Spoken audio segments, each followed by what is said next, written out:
दोस्तों पार्ट 1 हमने देखा था, उसके अंदर हमने यामा एफजेड के फ्रंट सोकरों को डीअसेंबलिंग किया था। सोकर के अंदर कितने स्पेयर पार्ट्स होते हैं वो सारे हमने डीअसेंबलिंग किए थे और उनके क्या नाम होते हैं हमने वो भी शो किया था। उसके अलावा दोस्तों अगर आपने पार्ट 1 नहीं देखा है तो लिंक आपको डिस्क्रिप्शन में मिल जाएगा मेरे। उसी वीडियो का ये पार्ट 2 है। इस वीडियो में हम बात करेंगे सोकरों को असेंबलिंग की, सोकर के पार्ट्स इंस्पेक्शन की। जो सोकर के पार्ट्स होते हैं उनको अच्छे से चेक करना इसमें हम देखेंगे, सोकर का अच्छे से फिट करना इसमें हम देखेंगे, और कौन सी कंपनी की सील बढ़िया रहती है वो हम इसमें देखेंगे। ऑयल कितना डालना चाहिए सोकर के अंदर और कौन सी कंपनी का ऑयल बढ़िया रहता है वो हम इसमें देखेंगे।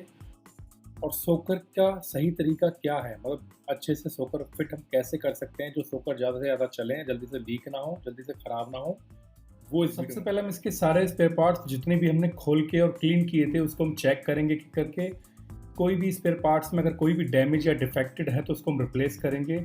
ज़्यादातर दोस्तों इसके जो स्पेयर पार्ट्स ख़राब होते हैं वो ज़्यादातर स्प्रिंग या रॉड या आउटर ट्यूब, इन तीनों में चीज़ों में से एक चीज़ ख़राब होती है। और जो ऑलमोस्ट चीज़ ख़राब होती है वो होती है सोकर की ऑयल सील। तो सबसे पहले इनर ट्यूब को चेक करें, उसमें स्क्रैचेस तो नहीं लगे हुए हैं, कहीं से वो स्क्रैचेस तो नहीं है या बैंड तो नहीं है, टेढ़ी तो नहीं है कहीं। और उसके बुश को चेक करें, कहीं ज़्यादा तो नहीं घिस गया है, इस चीज़ का ध्यान रखें इसके अंदर। और उसके बाद आउटर ट्यूब के बुश को चेक करें, वो ज़्यादा तो नहीं घिस गया है। उसके बाद स्प्रिंग चेक करें, कहीं से बैंड या क्रैक तो नहीं है। उसके बाद कॉपर के वार्सल और नट को चेक करें, एलंकी वाले बोल्ट को। उसके बाद टॉप नट को चेक करें सोकर के, उसकी चूड़ियाँ चेक करें, उसकी ऑयल रिंग को चेक करें, कहीं से लीकेज तो नहीं है। उसके बाद पंप को चेक करें, उसके बैंड या कहीं से जो हॉल होते हैं वो ब्लॉक तो नहीं हो रखे हैं। पंप की स्प्रिंग को चेक करें, वो पिच की है, ख़राब तो नहीं है। क्लिपर ऑयल लॉक को चेक करें और बैंड पाइप को, इसके जो आउटर ट्यूब है उसको चेक करें, अंदर से उसके अंदर कहीं से स्क्रैचेस तो नहीं लगे हुए हैं या फिर बाहर से बैंड तो नहीं है। ज़्यादातर इसमें अंदर से बहुत ज़्यादा स्क्रैचेस आ जाते हैं, उसके बाद से सोकर जल्दी लीक हो जाते हैं और आवाज़ भी करने लगते हैं। और बाहर से दोस्तों गाड़ी का एक्सीडेंट होने से गाड़ी का बैंड हो जाता है आउटर ट्यूब, तो उसका भी ध्यान रखें। और सोकर पुलर से सोकर को दिखाए गए तरीके से सोकर फिट करें।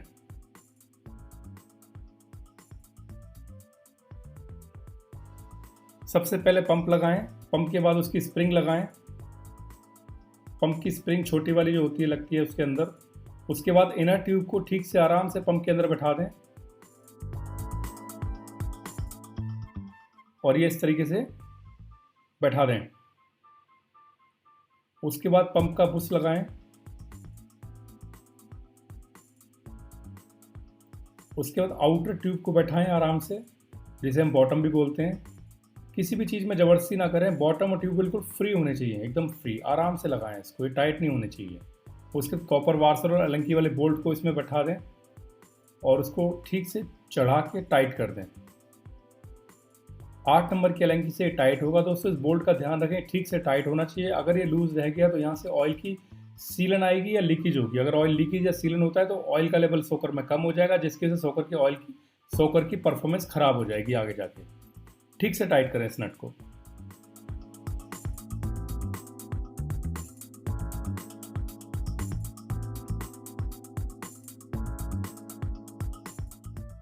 एक सोकर को अगर आप फिट करते हैं वही सेम प्रोसेस दूसरे सोकर का भी होता है, क्योंकि दोनों सोकर सेम होते हैं, दोनों पे सोकरों के स्पेयर पार्ट दोनों सेम होते हैं। सिर्फ बॉटम के डिज़ाइन का फ़र्क होता है, किसी में डिस्क ब्रेक होती है तो किसी में ड्रम ब्रेक होती है, तो बस उसके बुश का कलर का फ़र्क होता है और कोई फ़र्क नहीं इसके अंदर होता। उसी तरीके से सेम लगेगा, वही बोल्ट लगेगा, वही सेम तरीका है, वही सेम प्रोसेस है। अगर आपने एक सोकर ठीक से फिट कर लिया, दूसरा सोकर भी वही सेम तरीके से फिट किया जाएगा।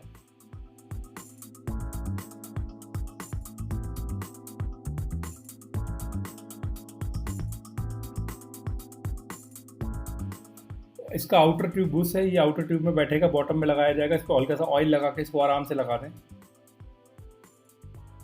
ऊपर से इसके वार्सल है, बुश वार्सल, इसको बैठाएं। इसके बाद बुश को बैठाने का एक कूलर है, इसको अच्छे से लगा के इसमें और दिखाए गए तरीके से इस बुश को बैठा दें बॉटम के अंदर। बस ध्यान रखें बुश रॉड के अंदर टाइट नहीं होना चाहिए, अगर टाइट होगा तो स्क्रैचेस आ जाएंगे रॉड के अंदर, इस चीज़ का ध्यान रखें। और साफ सफाई का तो बहुत ज़्यादा ध्यान रखें। वार्सल निकाल के एक बार बुश को चेक कर लें, बुश ठीक से बैठा है या नहीं बैठा बॉटम के अंदर। अगर बुश ठीक से नहीं बैठा होगा तो ऑयल सील बैठाने में आपको प्रॉब्लम होगी और जिसकी वजह से बाद में लॉक बैठाने में प्रॉब्लम होगी।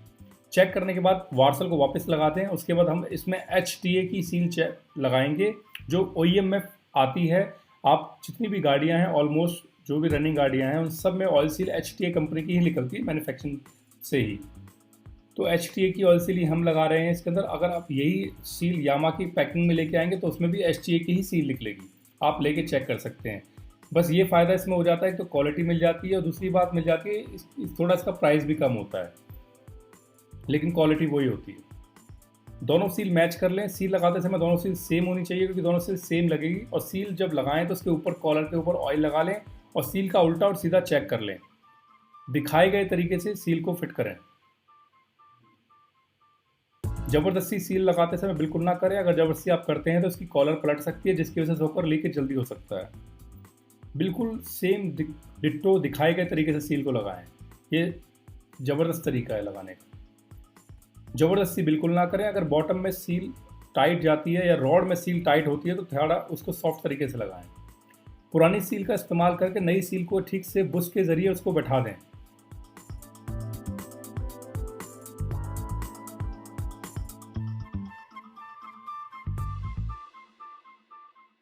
ये सोकर पुलर है। दिखाए गए तरीके से पुलर के ज़रिए सोकर ऑयल सील को बैठा दें बॉटम के अंदर। ज़रूरत से ज़्यादा दबाव ना डालें, जिससे सील खराब हो सकती है। एक बार सील को चेक कर लें और पुरानी सील को निकाल दें। और सील को ज़रूर चेक करें, ठीक से बैठनी चाहिए। अगर नहीं बैठी सील तो लॉक नहीं लगा पाएंगे आप, लगेगा भी तो बहुत प्रॉब्लम होगी लगाने में आपको। और साफ़ सफाई का खास कर ध्यान रखें। सोकर में साफ़ सफाई बहुत इंपॉर्टेंट होती है। सील ठीक से बैठ चुकी है, आप देख सकते हैं। आप सील का ज़रूर ध्यान रखें। अगर ऑयल सील नहीं बैठी तो आप लॉक को नहीं ठीक से लगा पाएंगे और बाद में लीकेज भी जल्दी हो जाएगी। ये क्लिपर लॉक है, इसको ठीक से बैठा दें। अगर आपने सील ठीक से बैठाई होगी तो लॉक बड़े आराम से लग जाएगा, बड़े ईजिली तरीके से। इसको इसके खांचे में बैठा दें।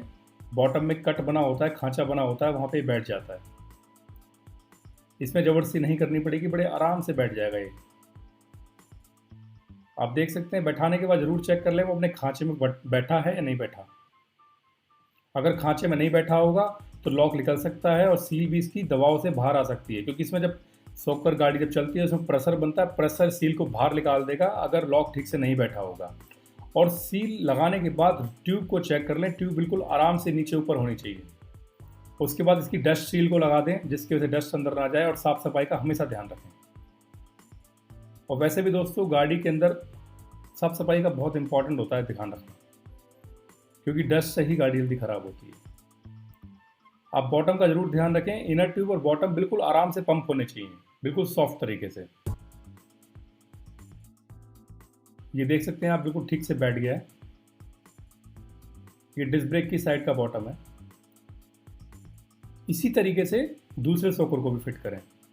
अगर आपने एक सोकर फिट कर दिया तो मेरा बार बार वही कहने का मतलब है, तो दूसरा सोकर का प्रोसेस भी सेम है।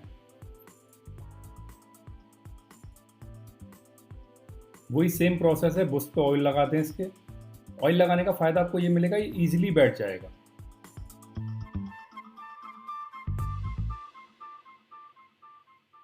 वही बुश वार्सल लगाते हैं। उसके बाद वही सेम प्रोसेस है। सोकर पुलर से बुश को दिखाए गए तरीके से बैठा दें। ज़रूरत से ज़्यादा दबाव ना डालें, जिसकी वजह से बॉटम पे या बुश पे स्क्रैचेस आ जाए। एक बार वार्सल निकालने के बाद बुश को ज़रूर चेक कर लें, बॉटम में बैठा है या नहीं बैठा। बुश का बैठना बहुत इंपॉर्टेंट है। अगर आपने बुश नहीं बैठाया तो सील नहीं बैठेगी, उसकी वजह से लॉक भी नहीं बैठेगा, और हो सकता है पंप जब सोकर होगा तो सील बाहर आ जाएगी, और ऐसा होता भी है। और साफ़ सफाई का तो बहुत ज़्यादा ध्यान रखें। मैं बार बार इस बात को रिपीट कर रहा हूँ कि साफ़ सफाई का ध्यान रखें। मैंने बहुत सारी वीडियो देखी है यूट्यूब के ऊपर, लोगों ने बुरा हाल कर रखा है। इतनी गंदगी से फिट करते हैं सोकरों को और बाद में बहुत बेकार बैड परफॉर्मेंस आती है। वही सेम प्रोसेस है ऑयल सील का है। इसके कॉलर पे ऑयल लगा के और उसको बैठा दें, और सील का उल्टा सीधे का ध्यान रखें। दिखाए गए तरीके से सील को लगाएं, बिल्कुल आराम से, ज़बरदस्ती ना करें।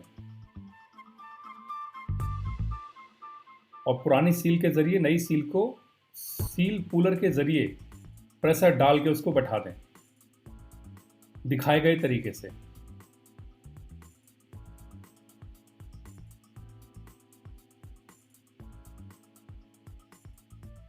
बिल्कुल बॉटम को ऊपर उठा के इस पर प्रेस कर दें इसको।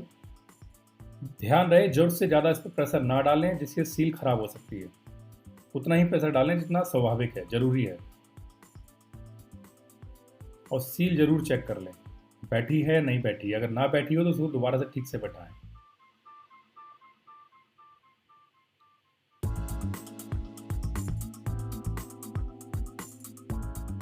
क्लिपर लॉक लगा दें, वही सेम प्रोसेस है। आपने एक सोकर लगाया, दूसरा सोकर भी वैसे ही बैठेगा। लॉक जब भी बैठेगा जब सील बैठ जाएगी, और एक खांचे में बड़े प्यार से बैठ जाएगा अगर आप इसे बैठाते हैं। लॉक में हमेशा उसके टेम्परिंग का ध्यान रखें। अगर लॉक सॉफ्ट ज़्यादा हो गया तो उसको चेंज कर दें, क्योंकि कभी कभार क्या होता है डस्ट सील निकलने से इसके अंदर पानी भर जाता है, उसे जंग लग जाती है, लॉक जल्दी ख़राब हो जाता है। तो इस चीज़ का ध्यान रखें। ये डस्ट सील है, इसको ठीक से लगाएं। यही सेफ्टी रखती है ऑयल सील की।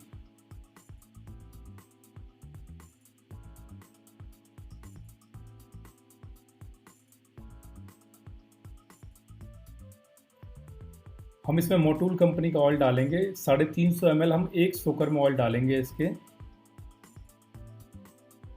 हाँ, ये सबसे बेस्ट ऑयल हमें लगा, इसकी परफॉर्मेंस बहुत अच्छी निकली है मोटूल की।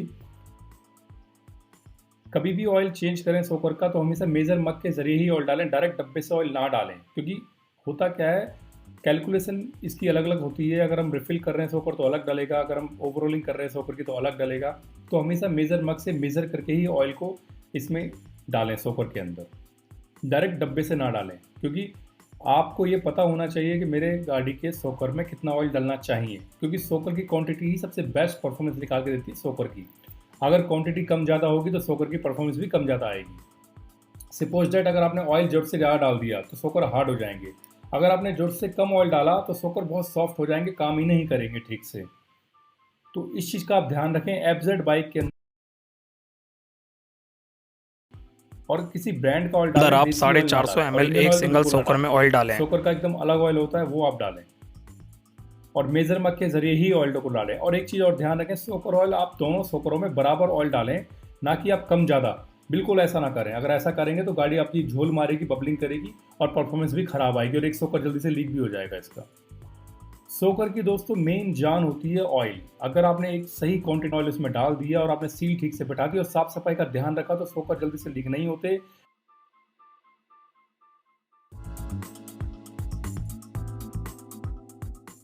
आप कोशिश ये कीजिए कि मैं 10,000 किलोमीटर तक सोकर का ऑयल इसका चेंज करा लूँ। लोग कभी कराते ही नहीं है, क्योंकि उसे मैकेनिक सजेशन नहीं देते हैं। सोकर से गाड़ी के ऊपर बहुत इम्पैक्ट पड़ता है। सोकर ऑयल डालने के बाद दोस्तों कम से कम 10 से 15 बार सोकर को पंप करें दिखाए गए तरीके से। इससे सोकर के अंदर जो एयर होती है वो बाहर आ जाएगी ऑयल के अंदर से, जिससे सोकर बाद में ठीक से काम करेगा। तो इस चीज़ का ध्यान रखें। पंपिंग करना बहुत ज़रूरी है इसका। स्प्रिंग का नीचे वाला हिस्सा दबा हुआ ज़्यादा है, इसको नीचे की साइड रख के इसको बैठा दें। और स्प्रिंग का हमेशा ध्यान रखें, वो टेढ़ी नहीं होनी चाहिए, जोर से ज़्यादा दबी हुई नहीं होनी चाहिए, और वो चटकी हुई कहीं से नहीं होनी चाहिए। इन तीनों में से कोई भी चीज़ है तो सोकर की स्प्रिंग को चेंज कर दें। स्प्रिंग लगाते समय एक चीज़ का ध्यान रखें, स्प्रिंग ज़्यादा उसमें टाइट नहीं जानी चाहिए। और इसके बाद इसकी वार्सल को लगा दें। वार्सल लगाते समय टेढ़ी ना हो वार्सल, इसका भी ध्यान रखें। अगर टेढ़ी हो जाएगी तो बुश नहीं बैठेगा, जिसे हम स्पेसर बुश बोलते हैं, जिसके नाम मैंने पार्ट 1 में बताए गए थे। बुश लगाने के बाद इसके ऊपर एक वार्सल और लगेगी, इसको लगा दें। उसके बाद इसके फोर्क का जो नट होता है, टॉप नट जो ट्यूब के ऊपर लगता है, इसको लगा दें। इसकी रिंग का जरूर ध्यान रखें, इसकी ऑयल रिंग बहुत इंपॉर्टेंट होती है। अगर वो ऑयल रिंग खराब है तो उसको चेंज कर दें। अदरवाइज अगर नहीं करते हैं तो आप वहाँ से ऑयल की सीलन या लीकेज आ सकती है। और इसको ठीक से टाइट करें। अगर ये लूज़ रह गया तो भी ऑयल की सीलन या लीकेज आएगी, जिसकी वजह से सोकर की परफॉर्मेंस ख़राब हो जाएगी। आप इसको दो तरीके से टाइट कर सकते हैं, या तो लोअर टी में फंसा के टाइट कर सकते हैं, या फिर वाइस पे लगा के टाइट कर सकते हैं। हाथ में फैटा के चोट मार के टाइट नहीं हो पाता। मैंने देखा है बहुत से लोग क्या करते हैं, हाथ में रखा, चाबी पकड़ी और हथौड़ा मार के टाइट कर दिया, वो तरीके से टाइट नहीं हो पाता। तो दोस्तों इसी तरीके से दूसरे सोकर को भी टाइट करें और साफ़ सफाई का हमेशा ध्यान रखें। हम इसमें भी वही ऑयल डालेंगे मोटूल का सेम, और वही सेम क्वांटिटी 350 ml। अब लोग कुछ एमएल कहते हैं, कुछ एमएल कहते हैं। दोस्तों मेरा खुद का परफॉर्मेंस चेक किया हुआ है, ये मैं काफ़ी टाइम से इस लाइन में हूँ, तो 350 ml इसके अंदर बेस्ट परफॉर्मेंस निकाल देता है भाई। आप ज़्यादा डालेंगे तो सोकर हार्ड हो जाएंगे, कम डालेंगे सोकर बहुत ज़्यादा सॉफ्ट हो जाएंगे। मेजर मग के ज़रिए ही ऑयल डालें, वही सेम प्रोसेस है, सेम क्वांटिटी के हिसाब से डालें।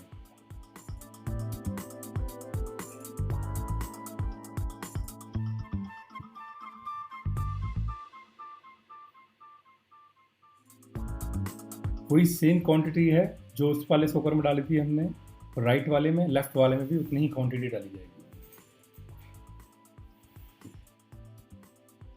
ऑयल का मैं आपको दोबारा बता रहा हूँ, ऑयल दोनों सोकरों में बराबर डालना चाहिए, बिल्कुल सेम क्वांटिटी ऑयल आप डालें, बिल्कुल भी कम ज़्यादा नहीं होनी चाहिए, बिल्कुल भी। इसका खास कर ध्यान रखें, बहुत इंपॉर्टेंट पॉइंट है।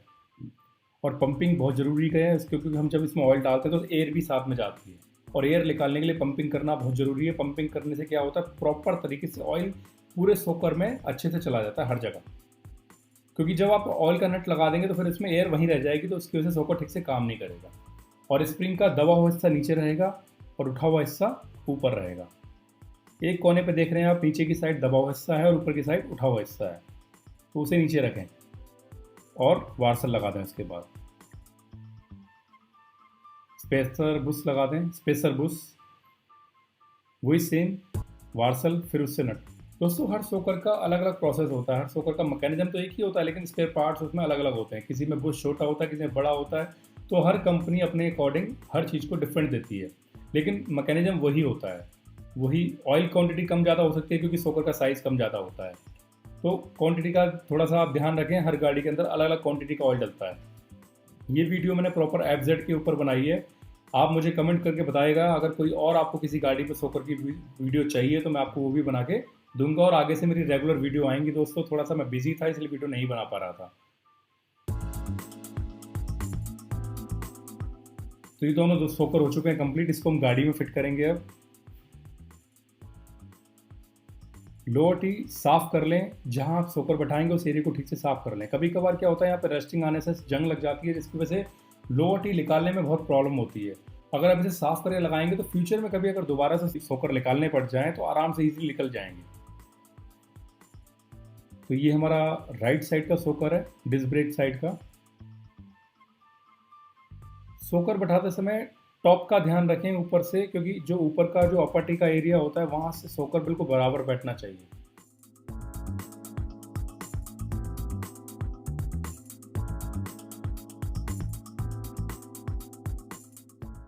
ये हमने नट टाइट कर दिया है। मैं आपको भी दूसरे सोकर में दिखाऊंगा किस तरीके से आपको ऊपर टॉप पे ध्यान रखना है सोकर का, क्योंकि अगर आपने सोकर का ऊपर नीचे कर दिया तो भी प्रॉब्लम आएगी।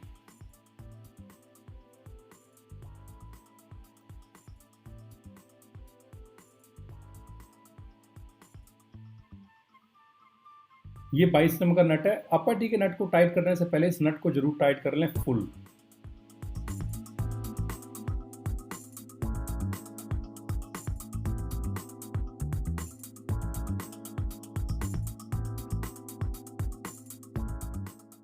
सेम वही प्रोसेस है, बस थोड़ा सा चेंज है।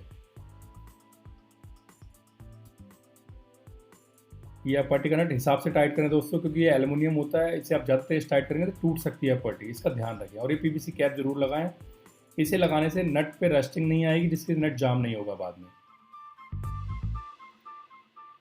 ये लेफ्ट साइड का सोकर है। इसमें मैं आपको दिखाता हूँ कि सोकर को पट्टी में किस तरीके से सेट रखना पड़ता है, क्योंकि अगर आपने दोनों सोकर बराबर नहीं रखे तो प्रॉब्लम आएगी बाद में।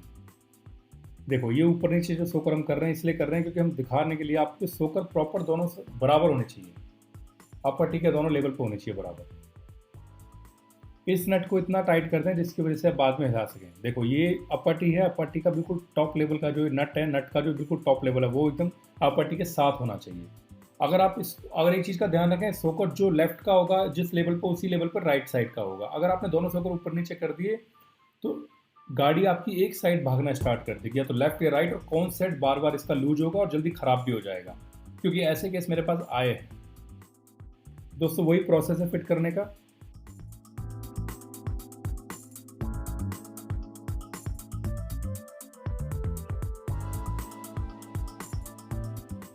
अब मरगाट को फिट कर दें, फ्रंट फेंडर को। मरगाट का लगाते समय ध्यान रखें नट बोल्ट इसके प्रॉपर तरीके से लगाएं और दोनों साइड से बराबर बैठाएं।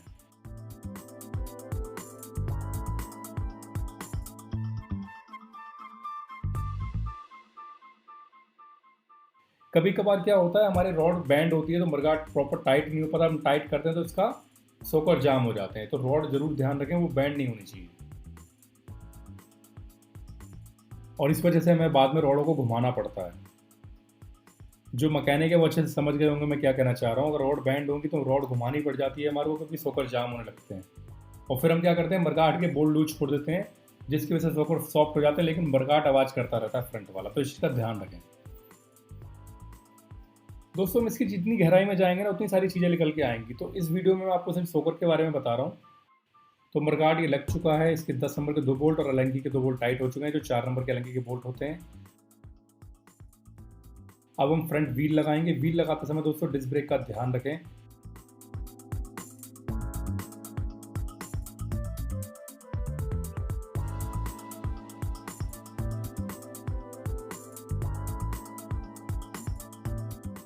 इसके कॉलर बुश का ध्यान रखें। ये कॉलर बुश है, इसको ठीक से लगाएं। और एक्सल पे दोस्तों ग्रीस जरूर लगा लें, जिसकी वजह से एक्सल आराम से सॉफ्ट तरीके से निकल जाए बाद में, अगर निकालना चाहें।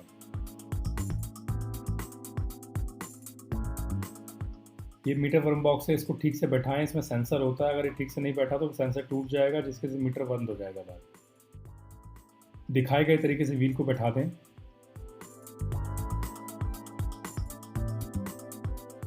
एक वार्सल और एक नट लगा दें यहाँ पे।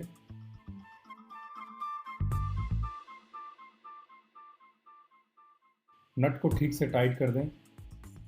मेरे पास न्यूमेटिक गन है, मैं न्यूमेटिक गन से टाइट करता हूँ फुल प्रेशर के साथ। स्पीड पिन जरूर लगाएं दोस्तों। ऑलमोस्ट गाड़ियों में क्या होता है, स्पीड पिन पे ध्यान नहीं दिया जाता दोस्तों। अगर इन फ्यूचर नट कहीं खुलने का चांस रहते हैं तो वो भी बंद हो जाते हैं खुलने के। स्पीड पिन सेफ्टी पिन होती है, इसका बहुत ज़्यादा ध्यान रखें, ये जरूरी है इन चीज़ों पे, क्योंकि व्हील निकल गया रास्ते में गाड़ी में तो सोचो बंदे का क्या होगा।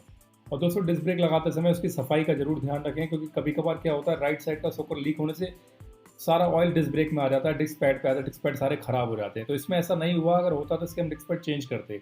अभी इसमें डस्टिंग है, उसको हम साफ़ कर रहे हैं ठीक से। साफ़ करने के बाद हम इसको फिट करेंगे। हम एयर गन से इसको साफ़ कर रहे हैं। मतलब आप कुछ भी करें, साफ़ सफाई का बहुत ज़्यादा ध्यान रखें, क्योंकि साफ़ सफाई बहुत इंपॉर्टेंट पार्ट होता है। आप समझ सकते हैं गाड़ी रोड पर चलती है, गंदगी लगती है उसकी, और वो गंदगी साफ़ कौन करेगा, अंदर से साफ़ तो हो नहीं पाती है। जब मैकेनिक खोलता है तो जब भी वो सफाई हो सकती है। अगर वो सफाई ठीक से करके लगाएगा तो गाड़ी अच्छी चलती है, पार्ट्स की लाइफ भी बढ़ जाती है, परफॉर्मेंस भी अच्छी आती है। दिखाए गए तरीके से कैलिपर को लगा दें दोस्तों, और ये सेंसर वायर का एक क्लिप है उसको लगा दें। इसमें 2 12 नंबर के बोल्ट और एक 10 नंबर का बोल्ट लगेगा। ये 12 नंबर के बोल्ट 2 हैं जो कैलिपर के अंदर लगाए जाएंगे, और एक 10 नंबर का बोल्ट है जो ऊपर लगाया जाएगा। इनको ठीक से लगाएं और दोनों को बराबर टाइट करें, ऊपर नीचे ना करें। और दोस्तों बोल्टों का ध्यान रखें, बोल्ट वही होने चाहिए जो इसमें आते हैं। अगर आपने कोई एक्स्ट्रा बोल्ट लगाया है तो बड़ा बोल्ट नहीं होना चाहिए, जो बाद में डिस्प्ले में टच हो सकता है। तो इस चीज़ का ध्यान रखें।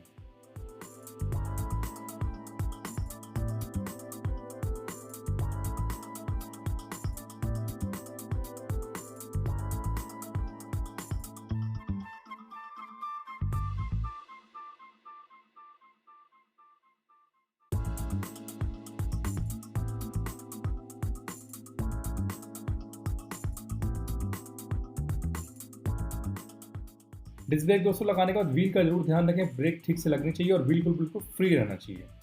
अगर व्हील फ्री नहीं होता है दोस्तों तो एवरेज भी बहुत कम आएगी और व्हील भी हीट हो जाएगा इसका, और डिस्क पैड भी जल्दी ख़राब हो जाएंगे।